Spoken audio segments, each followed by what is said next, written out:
All right. So I'm trying out something new, but if you have seen BlackPink, oh my gosh. Yeah, you know that clip, and I ship it so much.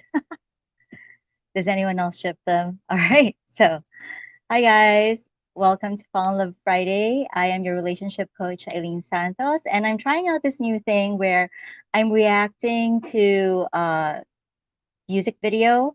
And for those who are aware, this is the music video I'm reacting to is "LoveSick Girls" by BlackPink. And the reason why I'm going to be talking about them is that there are actually at least five love lessons or five love insights that you can get from them. And I want to go through them with you because you might learn something. Okay, so uh, for those who are encountering me for the first time, hey guys. So this is Fall in Love Friday. This is a live stream that I do every Friday at 9 p.m. Manila time.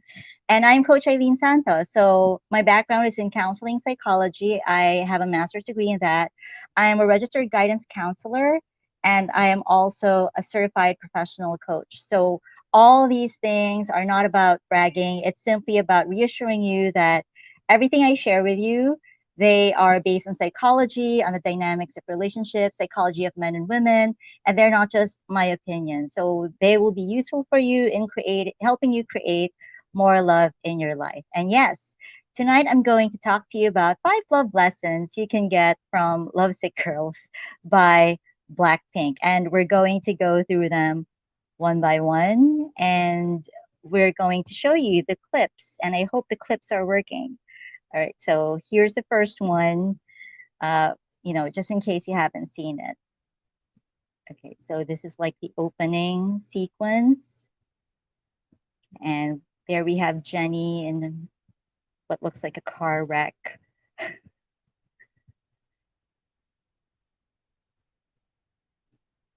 All right, so as you can see, that clip there, the very first one in the video, that represents the toxic kind of relationship.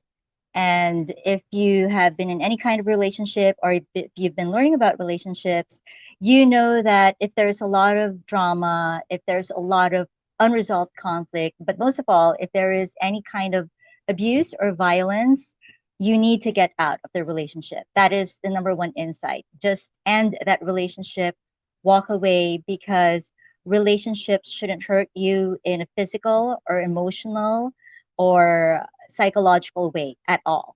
Relationships should not do that. Yes, you can get hurt in relationships, but toxic relationships are at another level in the sense that they exacerbate, they wound you, and whatever wounds you already have, they make them worse. Okay, so that's the first kind of relationship that was depicted in this video.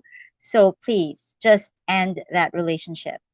Okay, so we're going to look at the next one, and these are, yeah, the clips. Okay, so now we have Lisa and this guy whose face they're not showing. Okay, so it was that was a short clip, but if you can guess from the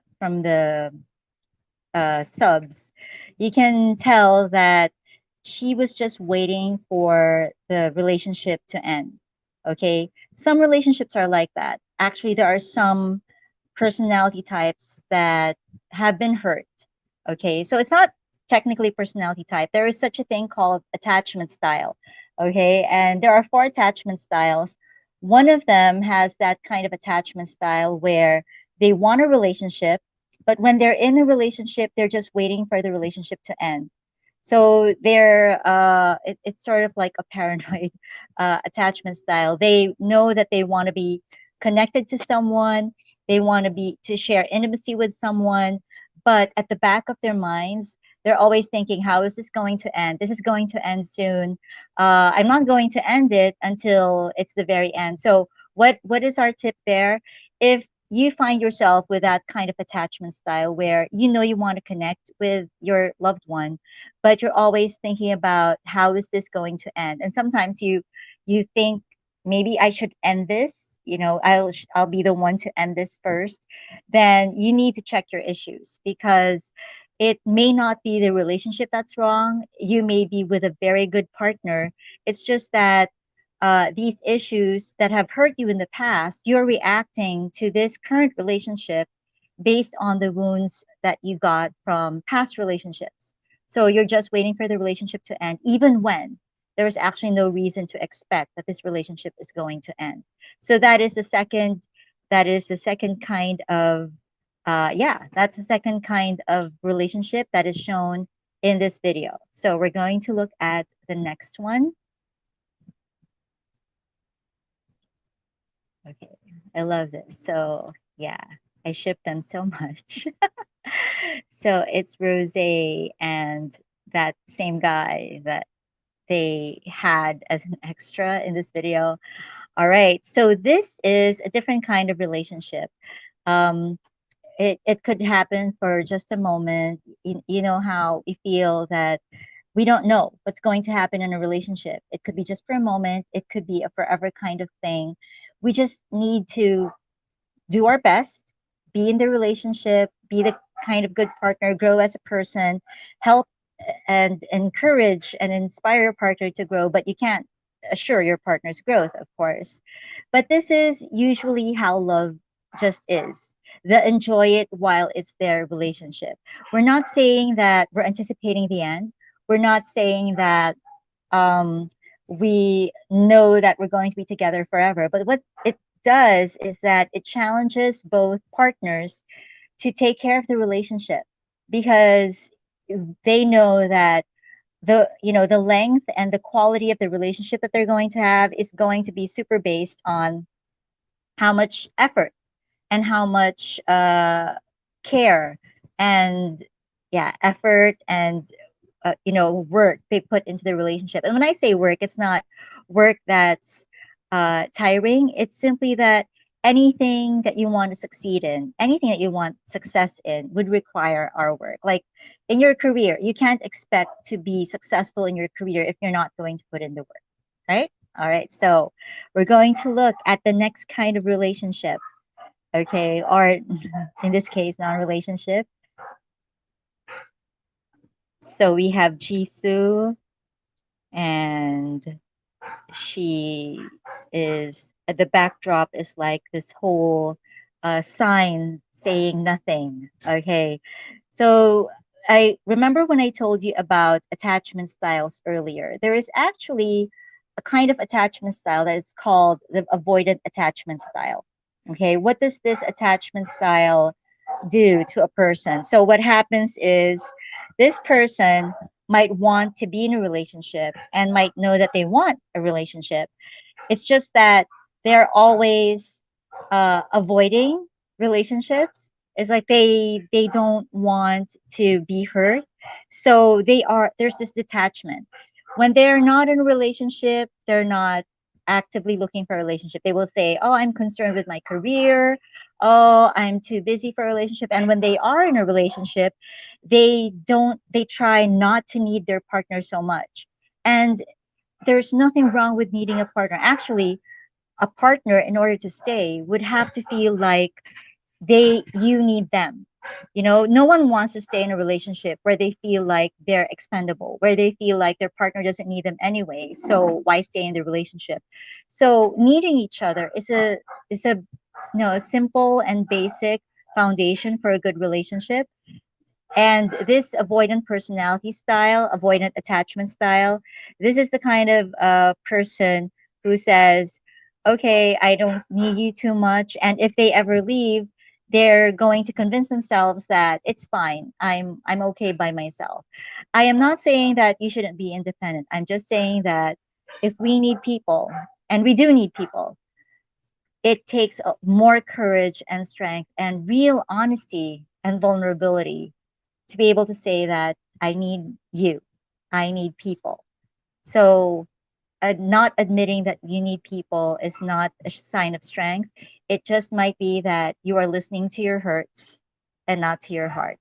So, if you find that you are there under avoidant attachment style, listen to your heart, not just to your hurts. Okay, so give love a chance. And just to finish our clips, Okay, we're going to look at the well part of the chorus. Oh yeah, I love Rose's acting there. Hurt over and over again, but we're still looking for love. I actually love that line. You know, okay, so I am, yeah.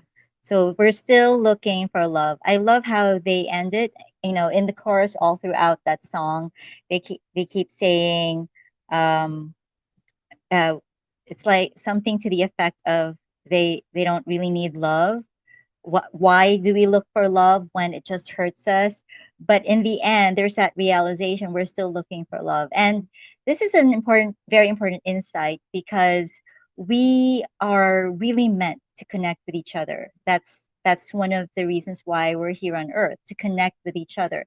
It could be in a romantic way, it could be in a family filial way, it could be in a friendship kind of way, but we are meant to connect with each other. And just as a bonus insight, I just want to mention there's that a really catchy line in this song, "We were born to be alone." Okay. Now, there might be, the reason why they use that line may have to do with, fitting in the lyrics and making it work as a song, the number of syllables that they needed. We were born to be alone. But on one hand, I just want us to sort of correct that line and instead think of it as we were born alone, but we were designed for a connection. Okay, because everyone was born alone. And that's the thing about, if you're single, you you don't have to be embarrassed about that or afraid of that being single. We were all born single, even twins and quadruplets and quintuplets were born single. No one was ever born married or in a relationship. So we were born alone. And when we are in a relationship, we have to remember that the relationship is a bonus. It's a great thing to be able to connect with someone. But we need to grow ourselves, who we are, even in a relationship or outside of a relationship. Your happiness is your responsibility. When you're in a relationship, you take care of that relationship. But in the end, even the greatest love stories, they end up uh, single.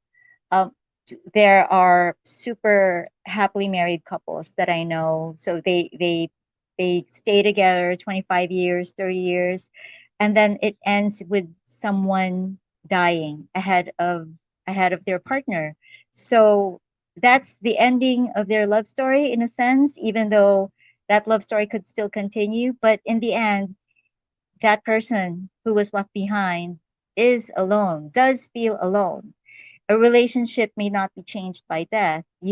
Someone, your partner dies, your spouse dies, but you are still married. And only people who have been married for a long time would know this, would know what this means. But that's the thing. We were all born single.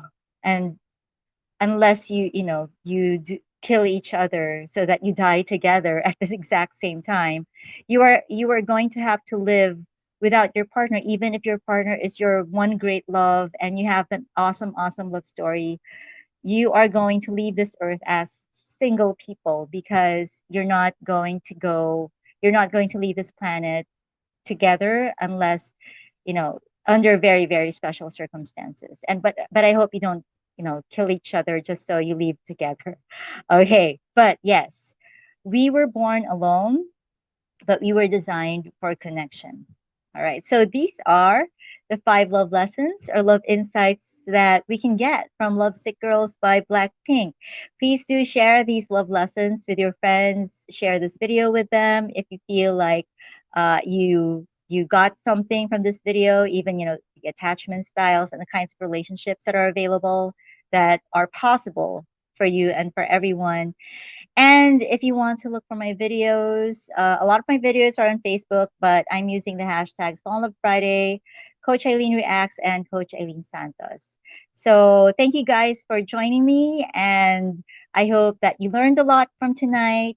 And I hope that you will use these insights to create more love in your life. Bye, guys.